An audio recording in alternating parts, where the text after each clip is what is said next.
የምንሰራው ስራ ከተመቻችሁና እኛም በትንሽ ማገዝ ከፈለጋችሁ ቻናላችንን ሰብስክራይብ እና ላይክ ማድረጉን እንዳይረሱ። ፊልሙ ሲጀምር ሚኪ ወደ ባር እየገባ እናየዋለን። ከዛም መጠጥ እየጠጣ ስልክ ይደወልለትና ስልኩን ሲያነሳው ከጀርባው ሽጉጥ የያዘ ሰው ይመጣል። ከዛም ደም ሲረጭ እናያለን።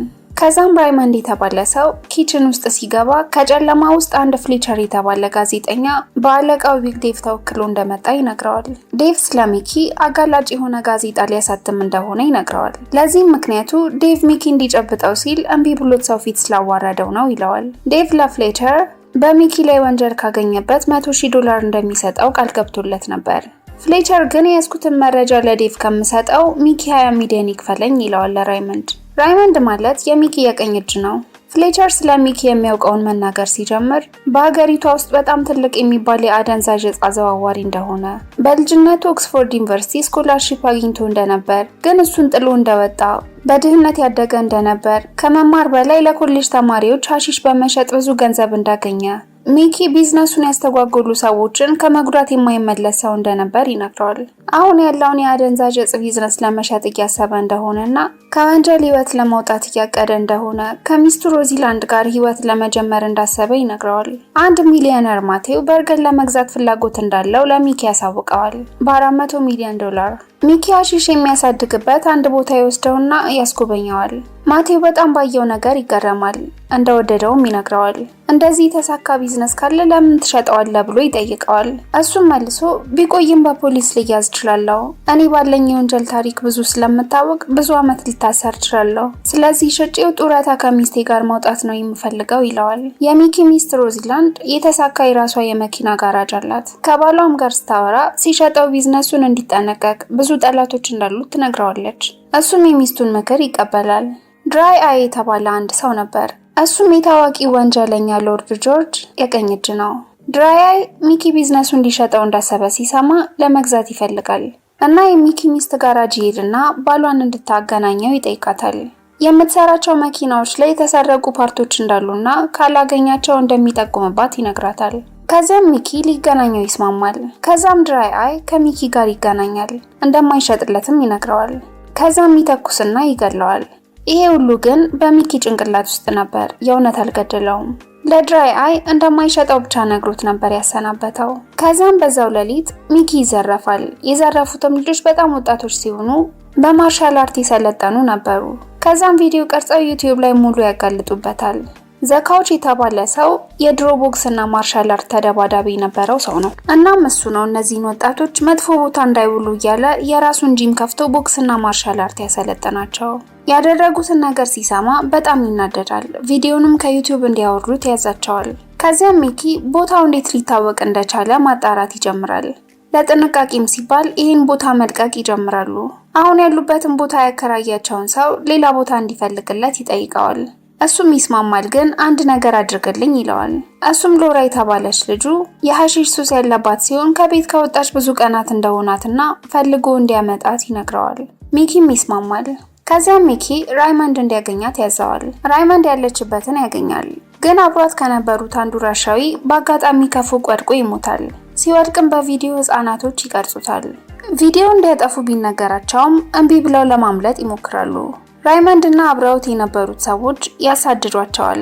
ከዛም ራይመንድ ሲይዘው በገንዘብ ላግዝ ስልክህን ይለዋል። የቀረጸው ልጅ ግን ከሰፈሩ ዱርዬዎች ጋር በመሆን ሊያጠቁት ሲሞክሩ ሽጉጥ ሲያሳያቸው ሁሉም ይሮጣሉ ስልኩን ትተው። ከዛም ሎራን ወደ ቤት ይመልሷታል። ራይመንድ ስለሞተው ልጅ ለሚኪ ይነግረዋል። የትልቅ ራሽያ ወንጀለኛ ልጅ መሆኑንም ይረዳሉ። ከዛም ዘካች ወደ ራይመንድ ይሄድና ልጆቹ ስላረጉት ነገር ይቅርታ ይጠይቀዋል። ከዛም እነሱን አትቅጣ፣ ኃላፊነቱን በሙሉ እኔ እወስዳለሁ፣ የፈለከውን አደርጋለሁ፣ የተሰረቀው ዕዳ እስኪከፈል ይለዋል። ራይመንድ በመጀመሪያ ቦታውን እንዴት እንዳወቁ እሱን ንገረኝ ይለዋል። ከዛም አንድ ፖክ የሚባል ሰው እንዳለ ይነግረዋል። መኪና ውስጥ ማስሮት ነበር። መኪናውን ሲከፍተው ሮጦ ያመልጣል፣ ግን ብዙም ሳይርቅ በባቡር ተገጭቶ ይሞታል። ሚኪ በድራይ አይ ባነሰ ዋጋ ሽጥልኝ ያለውን ለሎርድ ጆርጅ ይነግረውና ለዚህም ንቀታችሁ ብሎ የሎርድ ጆርጅን ትልቅ ቢዝነስ ያቃጥልበታል። የማታርፉ ከሆነ ይቀጥላል ይለዋል። ሎርድ ጆርጅ ድራይ አይ እንደዛ በማድረጉ በጣም ተናዶ ይጮህበታል። እንዲገሉትም ትዕዛዝ ይሰጣል። ጠባቂዎቹ ግን ድራይ አይን ሳይሆን ራሱን ሎርድ ጆርጅን ይገሉታል። ድራይ አይ የሎርድ ጆርጅን ሙሉ ቢዝነስ ይቆጣጠራል።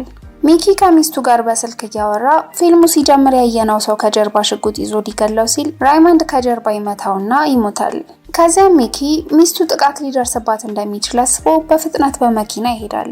ድራይ አይ የሚኪ ሚስት ሮዚላንድ ጋር ይሄዳል። ሊያገታት ሲሞክር ሁለት ጠባቂዎቹን ትገላቸዋለች። ግን 2 ጥይት ብቻ ነው የነበራት።